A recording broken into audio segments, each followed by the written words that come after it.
Hello, Sam Butchart here again with the second video tutorial on deductive validity. So far the arguments we've looked at all began with a first premise which was stated as a conditional statement, if A then B, but consider this argument.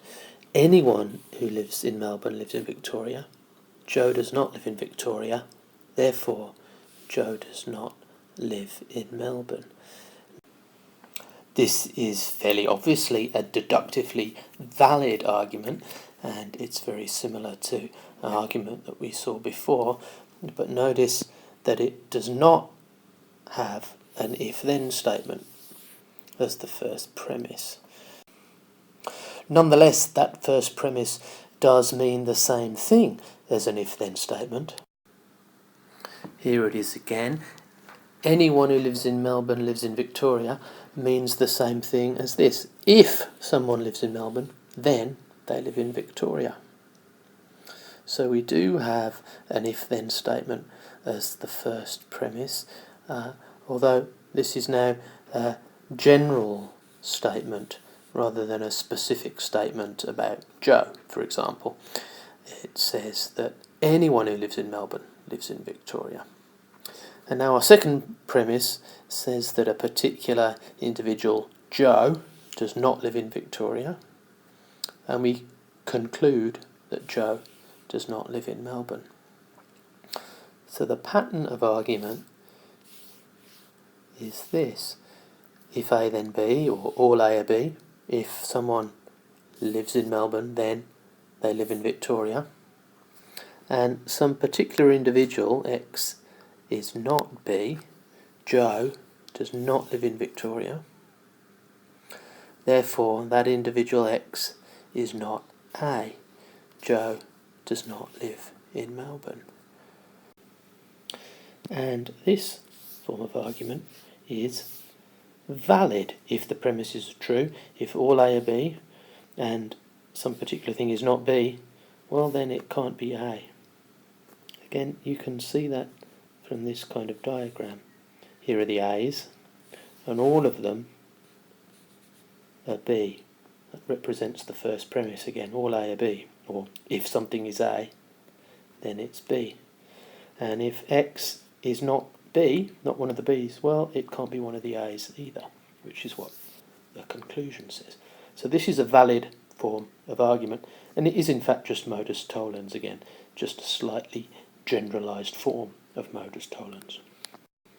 The valid form modus ponens also comes in a generalized form, looking like this. Here's an example of it. All Australian citizens are eligible to vote. All A are B, or if someone is A, then they're B. And some particular individual is an Australian citizen, X is A, therefore that individual, Tom, is B, X is B, eligible to vote in this case. So this is the valid pattern modus ponens again. All A are B, or if something is A, then it's B, and some particular thing X is A, therefore that thing is B. Valid form of argument. And again, you can see that it's valid by thinking about this kind of diagram, which represents now all A are B. Anything that's in the A circle is in the B circle, and if X is in A, then X is automatically in B. So here is a table showing, first of all, the valid forms of argument that we've looked at. The simple form of modus ponens, if A then B, and A is true, so B is true. And the generalized form of modus ponens, all A are B, and some particular thing, X is A, therefore that thing is B. Here's the simple form of modus tollens, if A is true then B is, but B is not true, so A isn't true. And here is the generalized version of that, all A are B, X is not B, therefore X is not A. Equally, the invalid forms of argument that we've looked at, affirming the consequent and denying the antecedent, also have generalised forms. Here's the simple version of the invalid pattern affirming the consequent. If A is true, then B is, and B is true, so A is. And here's the generalised version. All A are B. X, some particular thing is B, so that thing is A. This is invalid. Likewise for denying the antecedent, here's the simple form. If A then B, A is not true, therefore B is not true. And here is the generalised form. All A are B. X, some particular thing is not A, therefore that thing is not B. Also invalid. So, quiz question for you. Here's a little argument, not a serious argument, but it makes the point. All cats have 4 legs. I have 4 legs, the doggy is thinking. Therefore, I am a cat. Is that valid or invalid? Modus ponens, modus tollens, affirming the consequent or denying the antecedent. So just pause the video here. Think about your answer before you go on. It is, of course, invalid. I'm sure you got that right. And it's the pattern affirming the consequent. All cats have 4 legs. All A are B. I have 4 legs. That's saying X is B, where X, of course, in this case is this dog. Conclusion, X is a cat. X is A. So the pattern is all A are B. X is B, therefore X is A, which is the invalid pattern affirming the consequent. So if you're given an argument and you're trying to work out which of the common patterns of argument it fits, let me suggest 4 steps to go through to work that out. I'll use this very, very simple example to illustrate the steps, but it will work on more complicated and difficult examples too. Step 1 is to just read through the argument and make an initial decision about whether you think it's valid or invalid. You might want to change your mind later, but make an initial judgment about the validity of the argument. Second step, well, if you thought the argument was valid, then pick which of the valid forms you think is going to be the best fit for it. If you thought the argument was invalid, you'll pick one of the invalid forms and try that out. So in step 3, you try to fit the argument into that form. You'll check to see whether it works or not. I'll explain how to do that. If it does fit, that's good. If it doesn't fit, go back to step 2. Try one of the other forms. If it's still not working, it may be that your initial judgment about validity was wrong, so you should go back to step 1.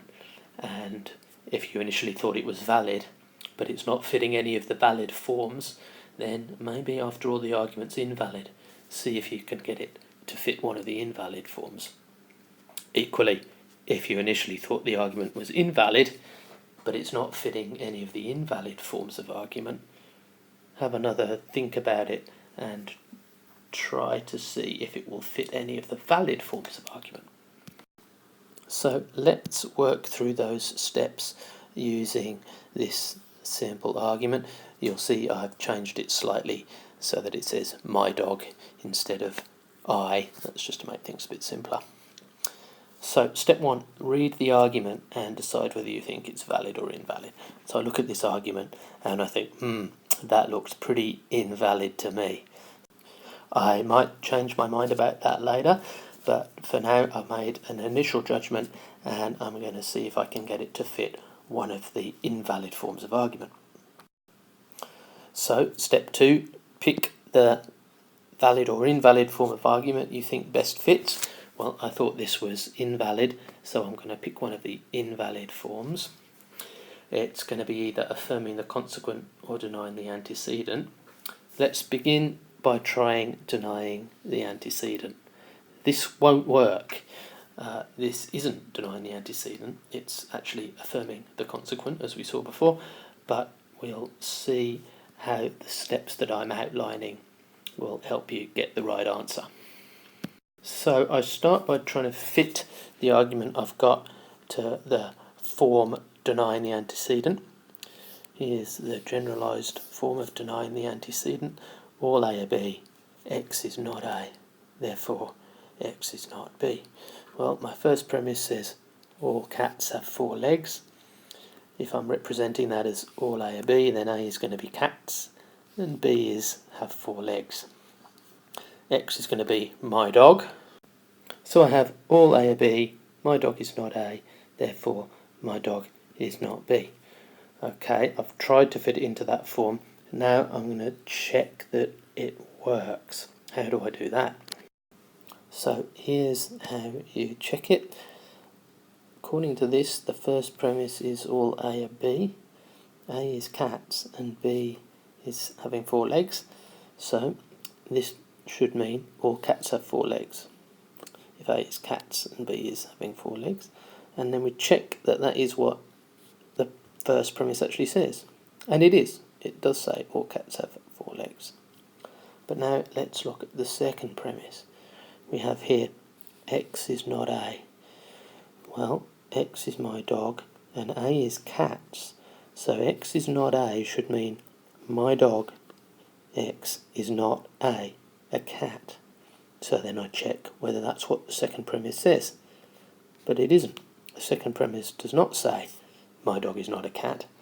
The second premise says my dog has 4 legs. We can also check the conclusion. X is not B. Well, if X is my dog and B is having 4 legs, this should mean my dog does not have 4 legs. But again, that's not what the conclusion says. The conclusion says my dog is a cat. So it doesn't look like this fits the denying the antecedent pattern, so let's try again. Well, I'm not yet ready to give up my idea that this argument is invalid. In fact, I know it must be invalid because the 2 premises are true. All cats have 4 legs, and my dog, being a normal dog, does have 4 legs, but the conclusion's definitely false. No dog is a cat.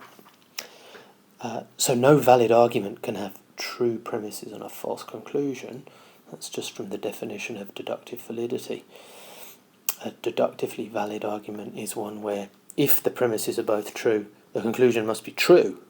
Here we've got true premises and a false conclusion, so it can't be deductively valid. So I'm going to try one of the other invalid forms, affirming the consequent this time. Here's affirming the consequent. I'll just write it out. All A are B, X is B, therefore X is A. Well, let's see if I can get this to fit.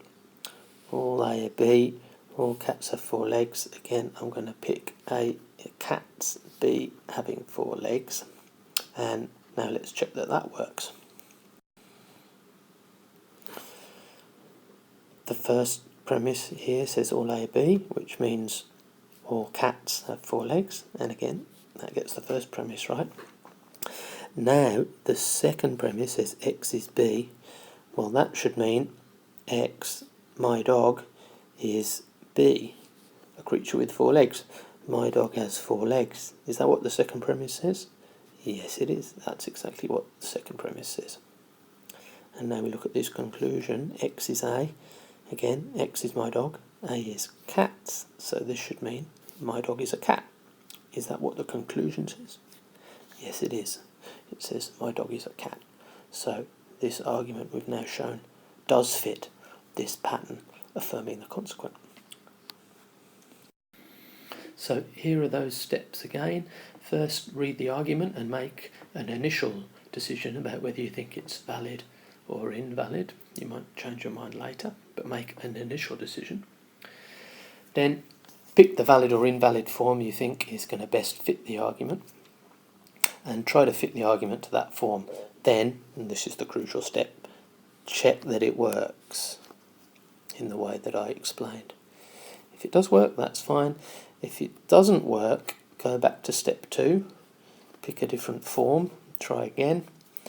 If you still can't get it to work, it may be that your initial judgment was wrong, so go back to step 1 and think again about whether you think the argument's valid or invalid.